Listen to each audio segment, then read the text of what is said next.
It's funny how life can change in an instant.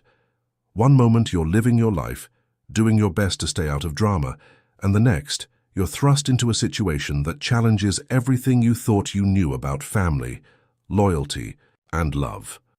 This is my story, my journey as the man who raised my brother's kids while he was in jail, only for him to return and want them back after years of being absent. This is a story of sacrifice, heartbreak, and what it means to be family. When things get complicated, my name is Jake and I'm 32 years old. I've always been the responsible one in my family.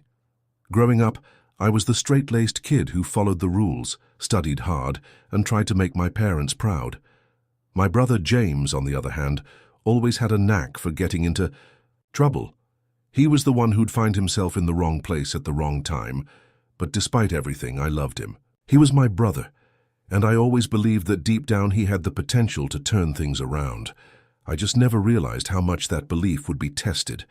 When James was arrested for what seemed like the 100th time, it was different. This time, he was facing real jail time, years of it.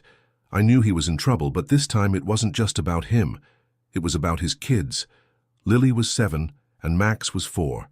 Their mother had been gone for years, and there was no one else in the family who could take them. I didn't hesitate.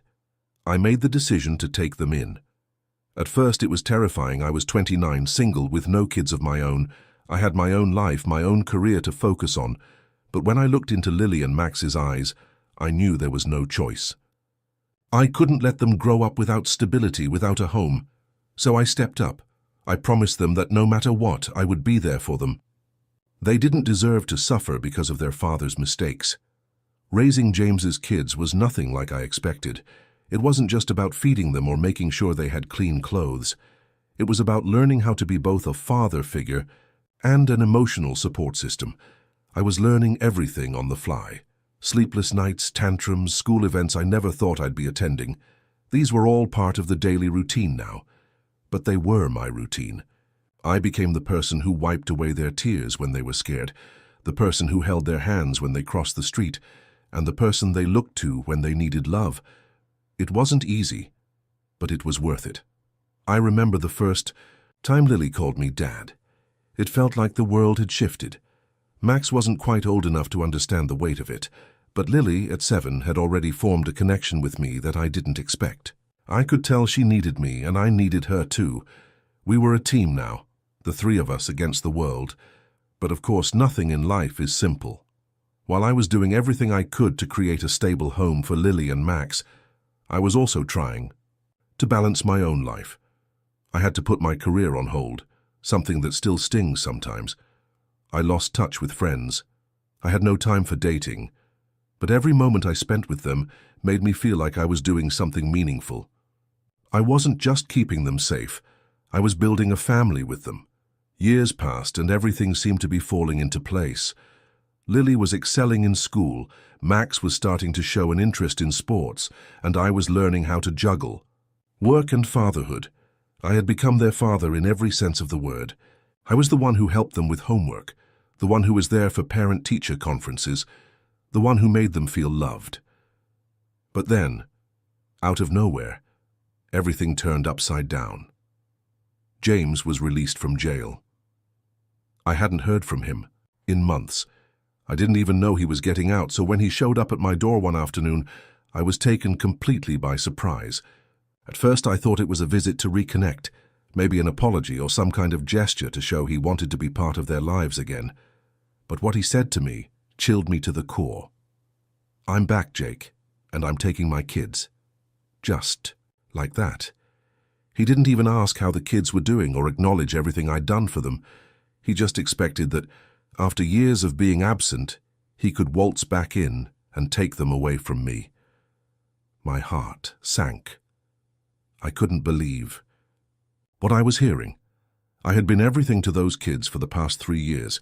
I had been their rock, their stability, their home, and now James was demanding them back. At first I tried to reason with him.